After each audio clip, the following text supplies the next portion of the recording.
Did you know cycling is one of the hardest sports worldwide? All that pedaling and cycling across several miles will make anyone pass out, but not professional cyclists. But as it turns out, some pro cyclists cheat their way to the finish line to AFPU. Who are these cyclists and how were they caught? Join us and we'll tell you about 5 pro cyclists who were caught cheating. Number 5. Femke Van Den Driessche. This cyclist's career suffered greatly after she was caught cheating that she had to retire. Born in 1996, the road racing cyclist from Belgium was caught for mechanical doping during the World Championship in Belgium. Driessche is a 27-year-old former cyclist who was once considered a cycling prodigy after her win at the National Cyclocross Championship in 2011 as a junior. She slowly started to earn a name for herself in the cycling world, and then, in 2015, she became the winner of the European World Championship. She also won the Belgian Championship in 2016, but these honours didn't last. In April 2016, during the World Championship in Belgium, Driessche made unwanted history as the first cyclists to be officially charged with mechanical doping. The official report stated that a hidden motor was found in one of the bicycles in Driessche's pit during the World Cyclocross Championship. Before this, cases of mechanical doping had only been allegations, but there was no evidence to support the allegations. Technological fraud or mechanical doping is a menace in cycling. It involves using a hidden motor containing a sensor, a battery, and a motor. The motor is usually installed in the seat tube. The motors are placed inside a frame, and the battery is installed in the bicycle frame, the seat saddle, or a water bottle. Typically, the motor has a sensor that reads the rider's pedaling and increases the bicycle's speed. This gives the rider an unfair advantage against other competitors without motors. Driessche was caught when she had to make a pit stop during the tournament for a mechanical problem. The International Cycling Union was alerted to electrical cables hanging from her bike after an equipment check when she had made that stop. This was followed up with a thorough check of the bike and her pit. They then found a bike that had a hidden motor in her pit. Although she wasn't using that bike in that tournament, the laws of the sport forbade the presence of any bicycle with a hidden motor in the pit of a cyclist. Driessche responded to this allegation by claiming it was not her intention to cheat. She explained that the bicycle belonged to her friend, and her mechanic must have mixed things up and brought the bike to her pit in error. But this defense did not stand, and the official charge: she was banned from cycling for 6 years and was stripped of all her titles. Driessche refused to defend herself nor contest the sentence, claiming that she was never given a chance for a fair trial. Driessche then announced her retirement from professional cycling. Number 4. Lance Armstrong. The career of Lance Armstrong, the historic Tour de France winner, took a major downturn when he was found guilty of doping. Lance Armstrong is a 52-year-old former American cyclist who rose to fame following his historic feat of 7 consecutive Tour de France wins. He achieved this feat from 1999 to 2005. This achievement shook the entire world at the time because he had just recovered from testicular cancer about 3 years before this time. All would seem not to be Armstrong's strength, apparently. In 2012, Armstrong was found guilty of using performance-enhancing drugs by the United States Anti-Doping Agency. As a result of that, he was stripped of all his 7 titles. Before being found guilty, Armstrong had had doping allegations, which he had vehemently denied in the past. The first time he faced a doping accusation was after the first of his historical 7 consecutive Tour de France wins in 1999. What's even more shocking was that Armstrong's use of performance-enhancing drugs was so great that the United States Anti-Doping Agency tagged him the ringleader of doping athletes. Armstrong refused to deny the doping allegations or take a stand on it. He cited that it would affect his family. But then, not saying anything about the allegations might just be an acceptance of guilt and admittance that he had indeed messed things up. However, this might also not be the case. Armstrong has inferred multiple times that the allegations were not true because he had never tested positive for any drugs whenever he went for a drug test. Further, throughout his career as a cyclist, not once did Armstrong's drug result ever come back positive. Nonetheless, one indication many people take as evidence of his doping was his opposition to anti-doping advocate Christophe Bassoons. It was revealed that Armstrong had told Bassoons that speaking out against doping was not doing him any good. That certainly did not put him in a good light. Pierre Balestet and David Walsh might have provided the most damning evidence against Armstrong's drug use. Although Armstrong retorted that he is the most tested cyclist in the world, Balestet and Walsh wrote that Armstrong had started using performance-enhancing drugs with other cyclists since 1995. It was in 2005 that Armstrong's urine test for drugs first came back positive. Armstrong accused the organisers and media of witch-hunting him, but this was the time when the authorities were really closing in on him.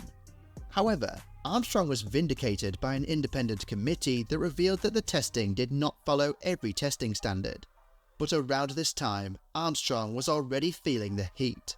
Then fast forward to 2012, Armstrong had nowhere else to turn. After a close of the investigation, he was handed a lifetime ban from all sports guided by the anti-doping code. This meant that he would never participate in any cycling event again. Also, to compile to Armstrong's misery, he was stripped of all his titles by the International Cycling Union, which means that his 7 consecutive victories are not a feat after all. To cap things, a few years after this verdict, French anti-doping agency head Jean-Pierre Verdy claimed that apart from performance-enhancing drugs, he believes Armstrong used a motor on his bicycle to gain an advantage. Taking performance-enhancing drugs is not the only way cyclists can cheat during a tournament. While drugs can give cyclists an unfair advantage before the race begins, cyclists can also gain an unfair advantage during the race by using other means, and that is the case with Nibali. Number 3. Vincenzo Nibali. Vincenzo Nibali is a 39-year-old Italian cyclist who became a historic figure in 2016 after he won the Giro d'Italia and joined an esteemed company of cyclists to become one of just 7 cyclists in history to win all 3 Grand Tours. Popularly known as the Shark of the Straits, his dominant years came in the 2010s as he swept through major honours to stake a claim for himself as one of the forces to reckon with in cycling, and was fast becoming a big name in the cycling world. However, this legendary cyclist was also caught cheating on camera. The first real cheating scandal came in 2015 at Vuelta a España, fresh from his Tour de France win in 2014, when he was caught on camera hanging onto a tow car to speed up his bicycle for 200 meters and catch up with the race leaders. The incredible thing about this allegation was that there are times when cyclists can slightly bend the rules of using a car to their advantage. However, Nibali was caught on camera twice and had travelled a very long distance holding onto the vehicle. After reviewing the footage, Nibali was kicked out of the tournament after the organisers claimed that although cyclists sometimes bend the rules of the game, Nibali's actions were over the board and could not simply be overlooked. Number 2. Alexander Vinokourov. Alexander Vinokourov is a 50-year-old cyclist from Kazakhstan with Russian origins. He is popularly known for winning the gold medal at the London 2012 Olympics and has won both the Tour de France and Vuelta a España 4 times. His career seemed to be going just fine until 2007, when he first faced his major doping allegations. In 2007, during the Tour de France, Vinokourov tested positive for performance enhancement drugs.